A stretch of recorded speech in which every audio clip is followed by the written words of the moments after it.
Hey there, welcome to the My Risk Advisor podcast. This podcast is for anyone in the financial planning ecosystem with a focus on life risk insurance. I'm your host, Phil Thompson, Director and Financial Advisor at Sky Wealth, and I've been on a business journey over the last few years going from a struggling holistic advice firm with one staff member, considering packing it all in, to pivot the business now to being one of Australia's leading specialist insurance advice firms with over 7 advisors, 30 team members, and helping hundreds of clients every single year get important insurance cover in place. I am unashamed to say that this podcast is so I can continue to grow and develop as an advisor and a business owner as I interview some incredibly smart individuals. So keep on listening so you can learn alongside me. All right, so today with me, I have Patricia Garcia, the Director of Your Vision Financial Solutions, co-founder of Integrate Finance, and Director of FAAA. Welcome to the show, Trish. Thank you, Phil. Nice to be here. So my first question is, given that you're running multiple business, you're a Director of FAAA, when do you get a chance to have a sleep? I'm actually pretty good at making sure I get good sleep. So these days I go to bed at 8:30, like awesome. A grandmother, because I wake up at 4:50. So go to bed about 8:39, fall asleep by 10. That's 7 hours, right? So yeah, that's good. And I mean, waking up at 4:30. I'm a night person, so mornings are death for me. Do you get to work? Do you go to the gym? What are you doing at 4:30 in the morning? 4:50 now. It used to be 5, now it's 4:50. May need to be 4:30. So most mornings during the week, we work out. We've got a garage downstairs fully equipped. So Pete and I, my partner, we will work out. And then we're doing some breath work in the mornings as well. So trying to include some meditation style things that I'm trying to get into lately. And then I get to work around 7:30, and that's my morning. Amazing. All right. So walk me through your advice journey today. So what's led you to where you are today? So if I go back a while, I moved to Australia when I was 18. I did a degree in biotechnology and finished my honours, realised I didn't want to be stuck in a lab for my whole day. And I actually wanted to be a business owner. So at the time, I fell into financial planning. My partner at the time was studying it. I was helping him with some assignments. I was like, this could be a career change because I didn't want to continue with what I was doing after I graduated. So I got a job as a client services officer, what was then called WB Financial in 2010. And then in 2012, I became an advisor. I studied the diploma, the best diploma, CFP in that period. And Your Vision Financial is what was back then, WB Financial. So the first company I worked for in financial planning is where I still am. And I bought the business. We were in discussions around me purchasing the business since 2012. It took about 5 years to get that, to work through everything we needed to work through there for various reasons. But the discussion went from, 20% initial ownership to what I ended up buying at the time, which was 60%. I now, just as of this month, actually own 100% of the company. And we rebranded 3-4 years ago. Cool. Congratulations. Thank you. 100% owner. That's is it daunting? Is it any different, or it's basically that was your mentality for a long time anyway? So it's, whatever the actual percentage is doesn't actually make that much of a difference. Yeah, I'm fortunate enough that I had one of those, very successful business succession plans, in the sense that where I was at and where Graham, my ex-business partner, was at was just perfect in terms of timing of how everything worked out. And the fact that when I bought the business, he was nearly retiring anyway. I've been running the business from the beginning regardless, and he's been very hands-off. He knew that it was, my turn, I guess, and he was sort of on the way out. So he's being like what I call a silent partner, in the sense that he hasn't been working the business, and pretty much, he trusted me to run the business. So I've been doing that on my own for over 3 years now anyway. Not longer, I forget. Yeah, totally, especially COVID, everything. No change really. COVID started over 4 years ago, so or almost 4 years ago now. So it's like 5 years ago. Yeah, I know.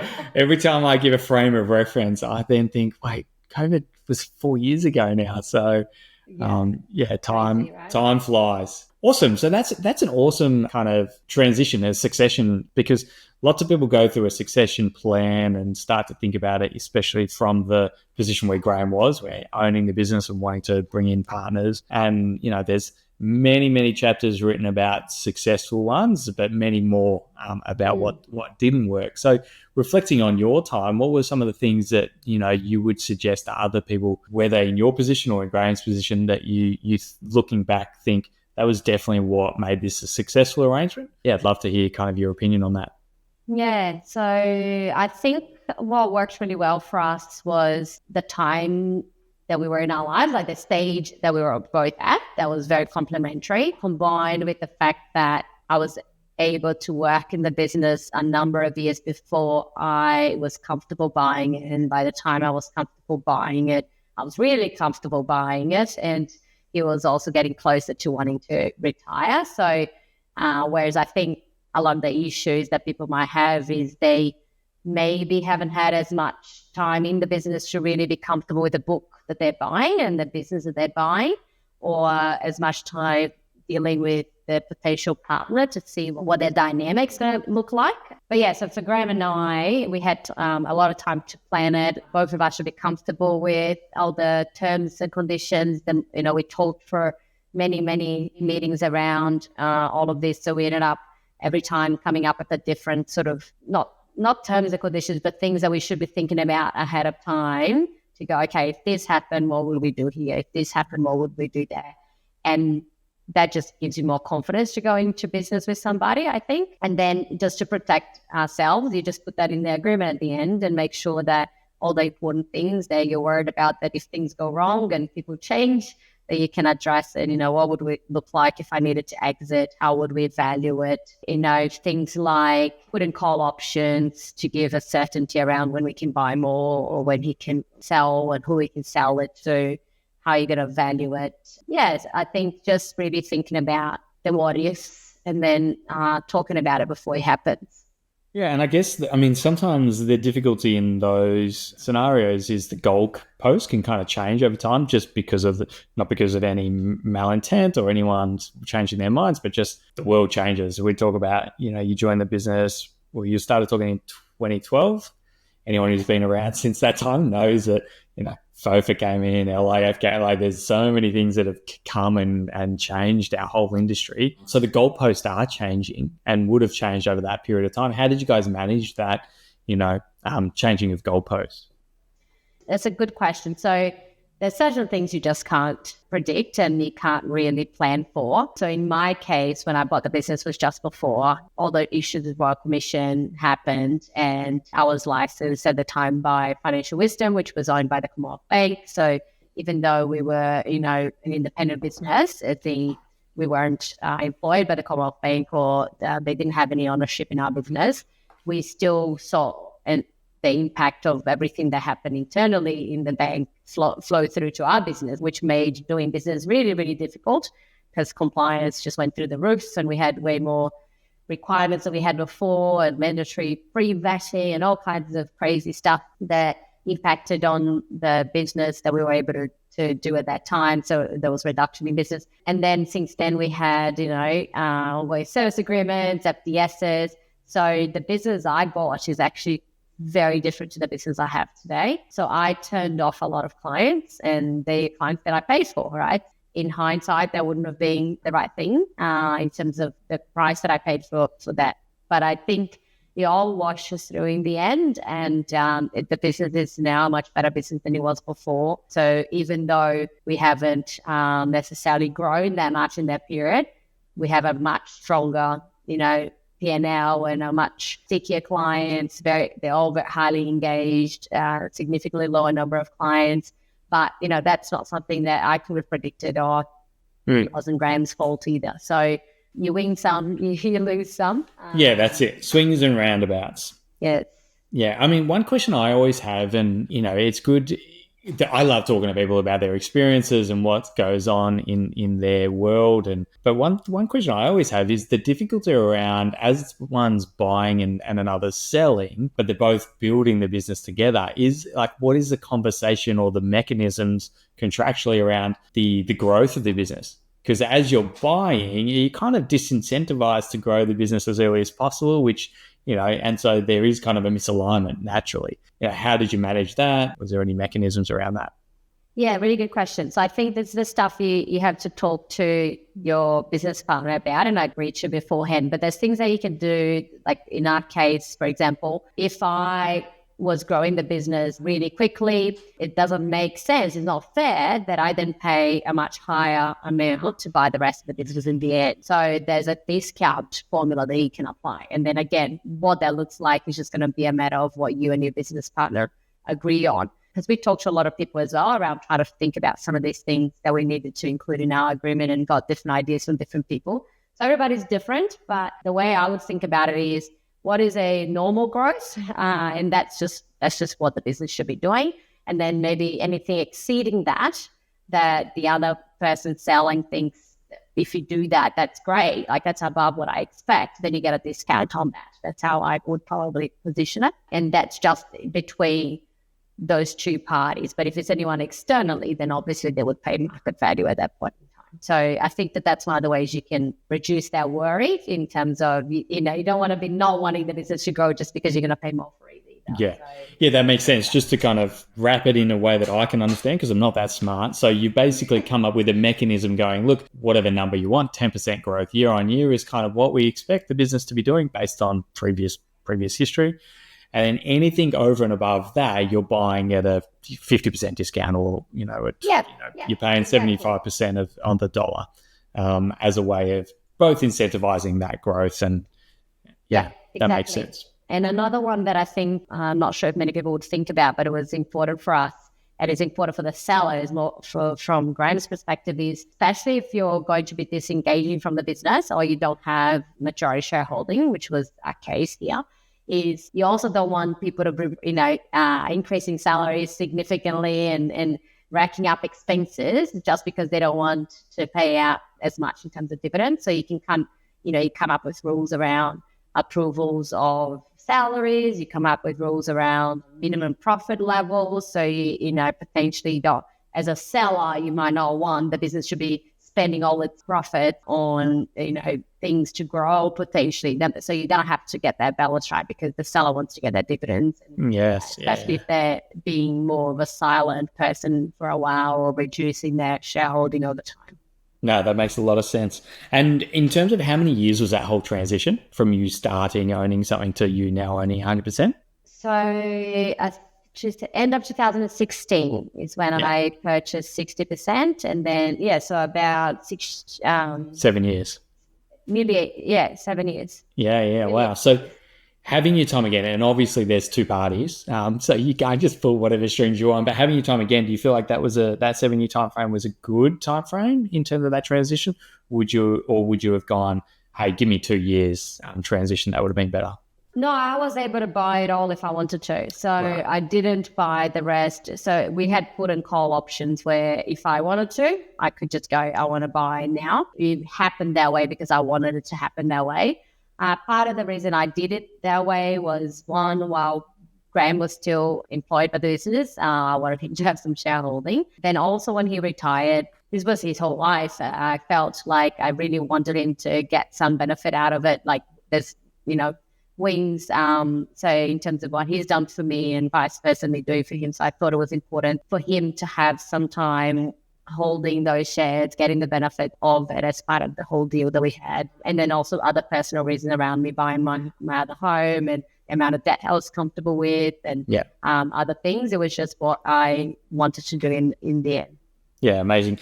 And I mean, from Graham's point of view, just that kind of that insight that you're having about like, retirement is such a massive change in people's lives. So not only are you retiring, but you're also losing your whole business. So just to be cut off with nothing, not in terms of the income, but just actual no relationship with that business that you kind of feel like you've built and grown, is a nice way as he's going into retirement as well.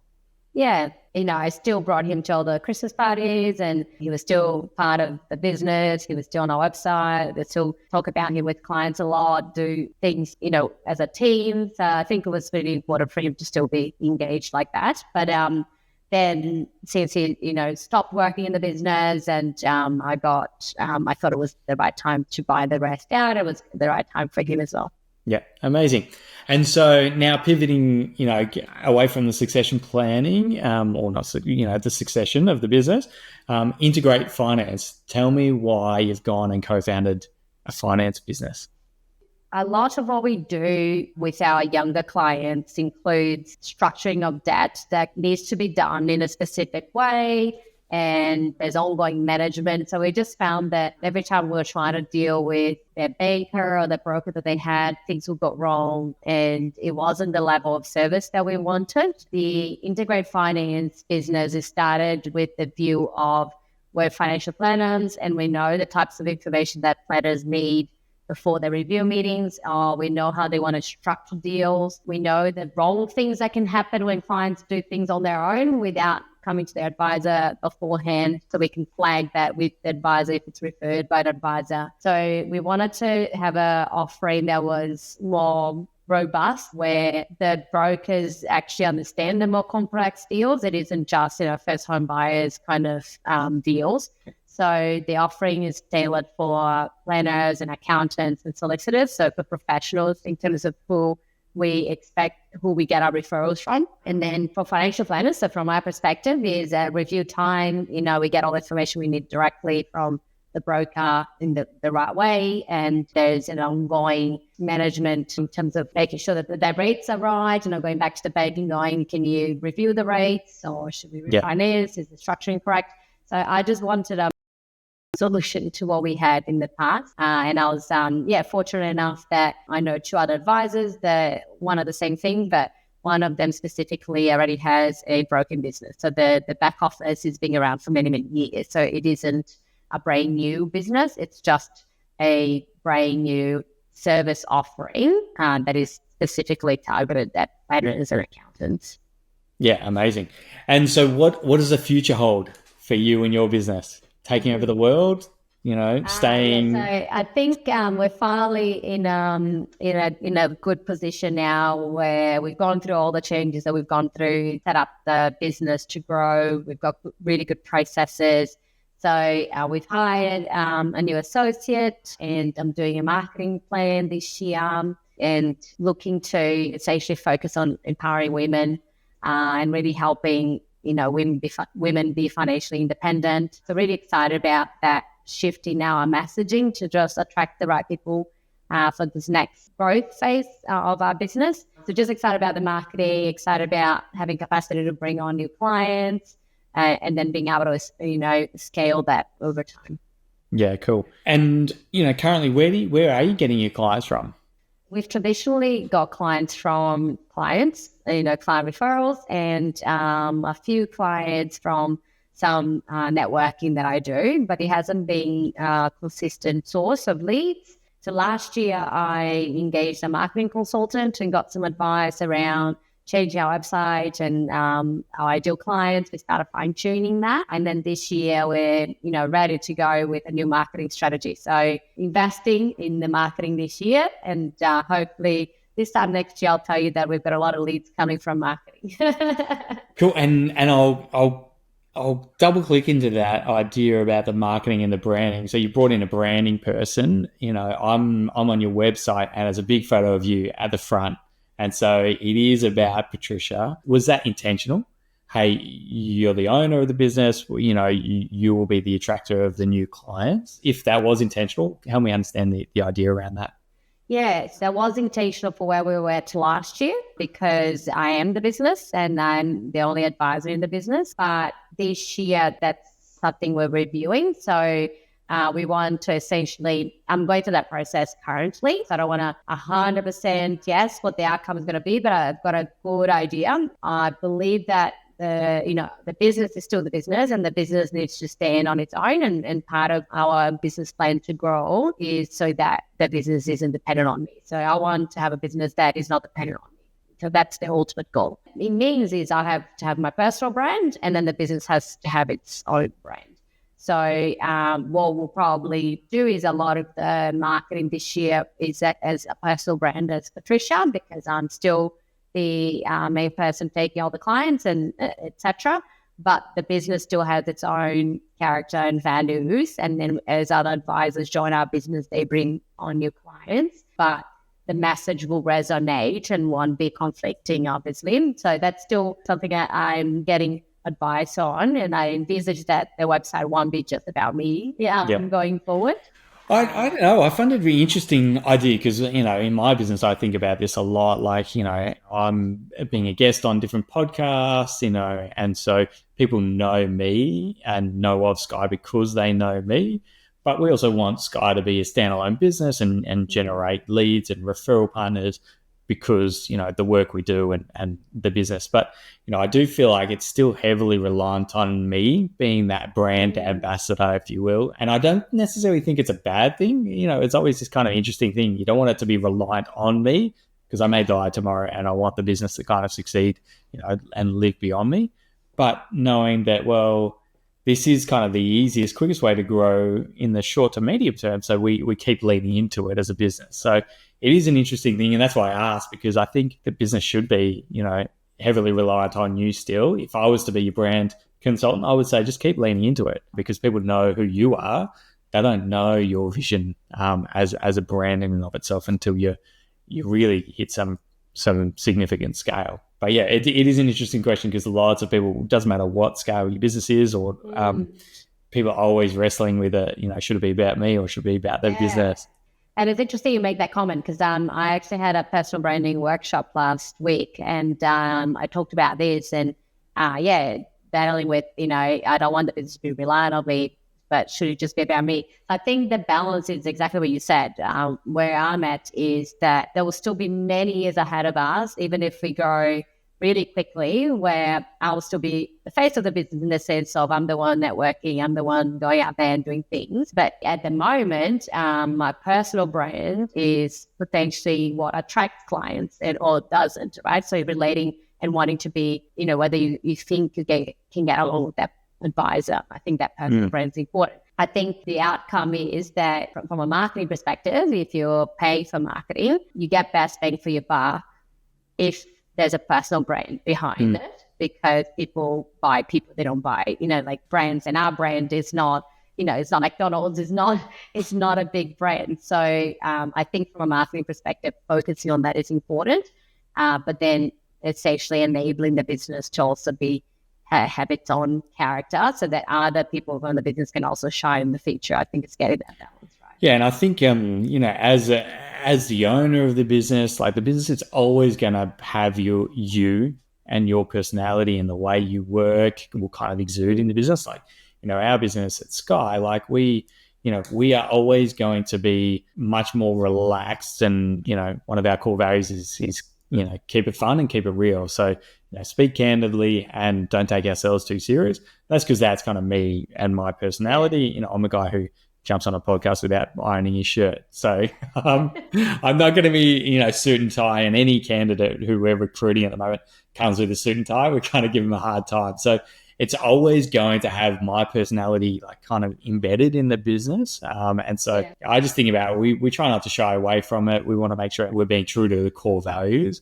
But Sky and Phil Thompson, they're never going to be diametrically opposed to, in any of our values, because it's my business. It's kind of, it needs to kind of be me. That's kind of the way I've been thinking about it in my business. Yeah, I agree. All right. So what is one of your biggest struggles at the moment? So you're running a business, you're growing a business. We all like to talk about our growth plans and marketing and exciting stuff. But what is one of your things that you're struggling with in the business? Oh my God. My biggest struggle at the moment is this bloody tech stack, for lack of a better word, in terms of there's so much, especially now that we've got, all the AI tools that we didn't used to have, and how quickly that's evolving, to still be caught up by tools in financial planning and CRMs in financial planning that can't solve all our problems. Like in terms of, at the moment, I'm just researching all these different platforms, all these different tags. How can we make things more efficient? I found notes and automating, submissions for advice, automating the email that goes out to the client straight after the meeting with the summary and the actions. It's 2024, it just frustrates me. But we got to also, deal with the fact that we're dealing with hypersensitive data. So, cybersecurity is a massive risk. So we need to do our due diligence really well anytime we're implementing any new tools.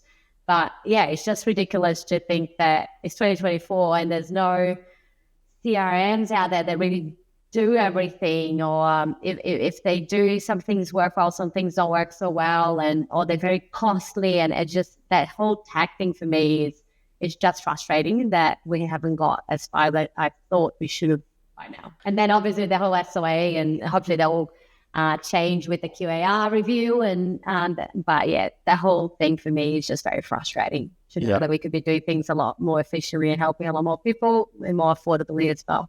Yeah, I'm in technology hell at the moment. I was saying before we hit record, we've just changed our whole CRM system, and the export and import didn't work properly, and all our automated emails that were getting triggered and not getting triggered. So we're trying to work out what a solution is, and then we're finding out that another software that we use to integrate a whole bunch of stuff has limitations that we didn't know because we didn't have all these things. And then I just had a meeting before we caught up about HR software, because our team's getting bigger. I need to think about HR software. It's like, it just never ends, this technology solutions. But, the HR software means that I don't need to go and manually create a contract when we're onboarding someone.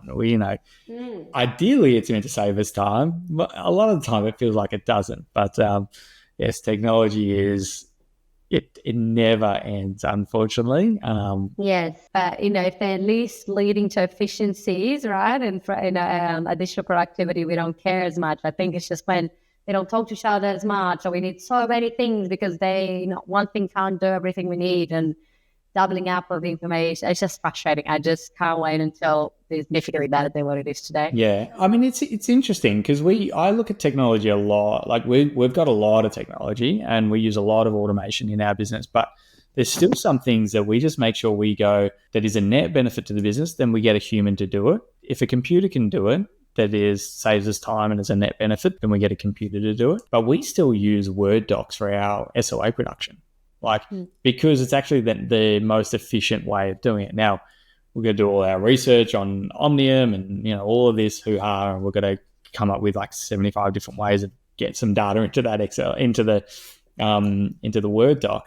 But that today is our most efficient way of doing it. I could implement a CRM, a financial planning CRM and do it, but, it actually is a net cost. Than what we're doing, because their needs analysis kind of is clunky versus what we want to do, and there's a whole bunch of stuff like that. But it's just about I always talk about how do we eat in a whale, one bite at a time. So let's just do one bite at a time, and with our CRM integration, we're basically taking 10 steps backwards, because I think it'll get us moving quicker. But yes, technology, I appreciate that is the biggest pain point for a lot of advice businesses who are trying to think about how do we be more technology enabled. Yeah, you'd think with all the advancements we've made over the last 10 years that we'd have something significantly better these days and not that expensive, but we still don't.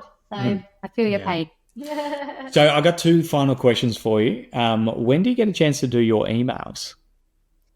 Interesting question. So I'm pretty good with my emails. I find that I just check them in the morning, and then around lunchtime, and then again at the end. So I'll sort of block out my, meeting times and focus times. I don't have my email notifications on. So I just look at it when I'm either in between big tasks or at the allocated time. So making sure that I'm not on it all the time.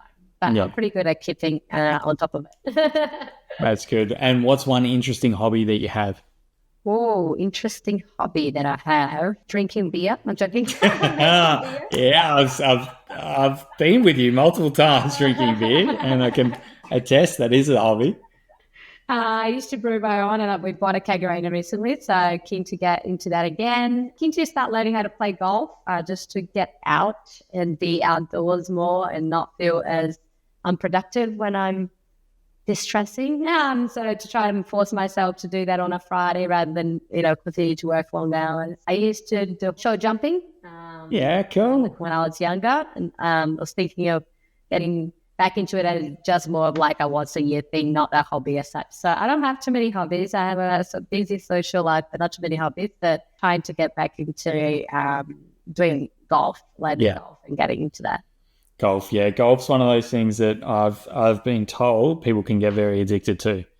They get addicted to watching golf TikTok and like learning how to do their swing, and don't be like that. My brother got into it recently and he's like addicted to it. So okay, I don't want to be like that. No, I just want it as like a very social thing, just to make me get out of the office, maybe network, and then be in the, in open air in the sun and just refreshing, and a mental health time or something like that. Yeah, amazing. Awesome. Well, thank you so much for jumping on today. It was, I appreciate it a lot. I always like getting guests on who I know personally, and I've spent a lot of time in the past and just being able to ask a lot of questions. And you've been super open about your experience and your history, so I appreciate you coming on. No, thanks for the opportunity, Phil. Awesome. Bye.